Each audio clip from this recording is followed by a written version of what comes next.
Hey, it's Chris here. In this video, I want to talk about what I've been reading lately. And the reason I'm doing that is I want to give people an idea, a window into where I am at. And sometimes through books and through talking through things like that, it helps people understand me more. And I think that's helpful. There are people that are out there that are skeptics. They don't like what I want to say, so they're looking for a reason to discount me. That's why you'll see in comments, people want to know what denomination I belong to. People want to know where I went to seminary.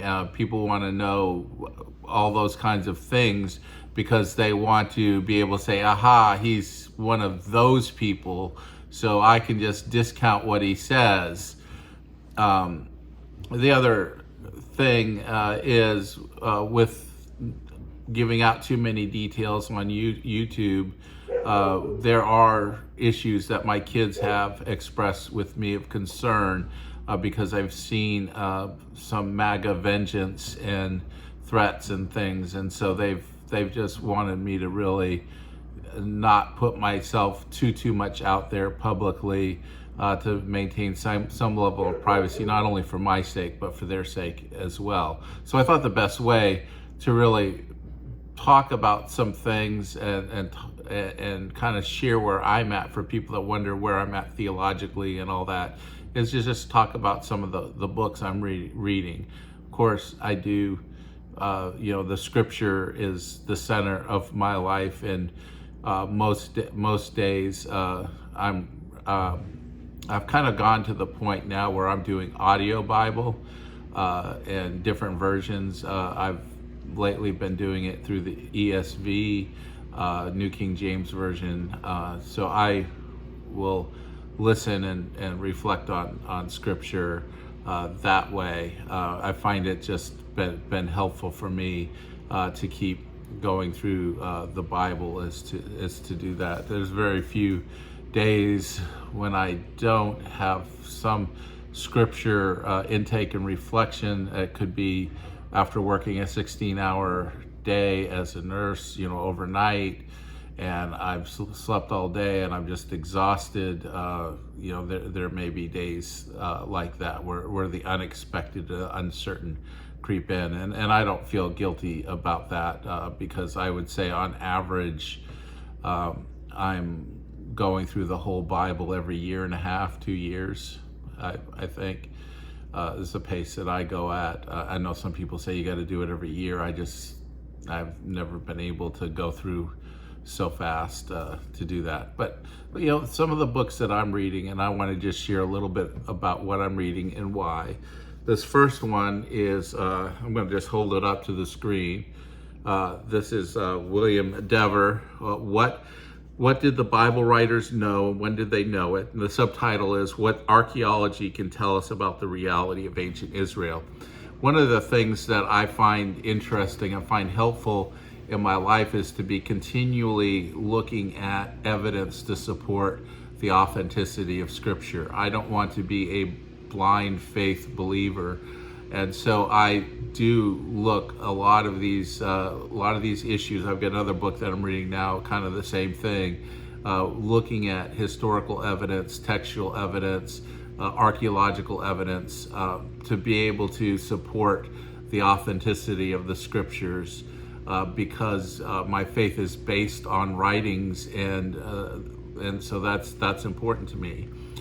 So I've been wanting to go through William Dever or Dever. I don't know how he says his last name. He's got a number of books out there. He's a well-known archaeologist. And what I do appreciate about him is, although he is a believer, he will not shy away from archaeological evidence that might pose problems for biblical texts and everything, and will be willing to talk about that and the fact that here's the difficulty here and there. And I do think it's helpful to, as best we can, even though we're believers, to really look at the scripture text and just honestly assess and understand where the difficulties and the struggles are.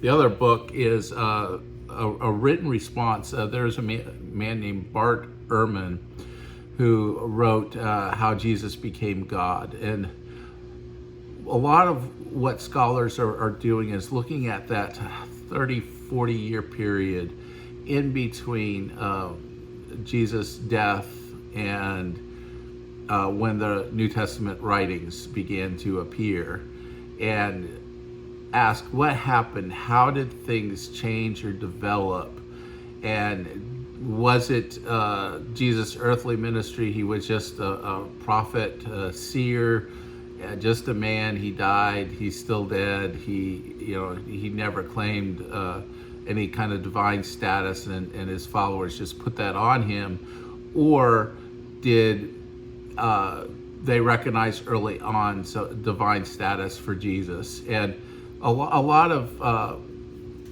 the debates that are going on now really revolve around textual witnesses, manuscript evidence, and how did Christianity develop from the time of Jesus to the time we began to see it really codified in the Nicene Creed, the Athanasian Creed,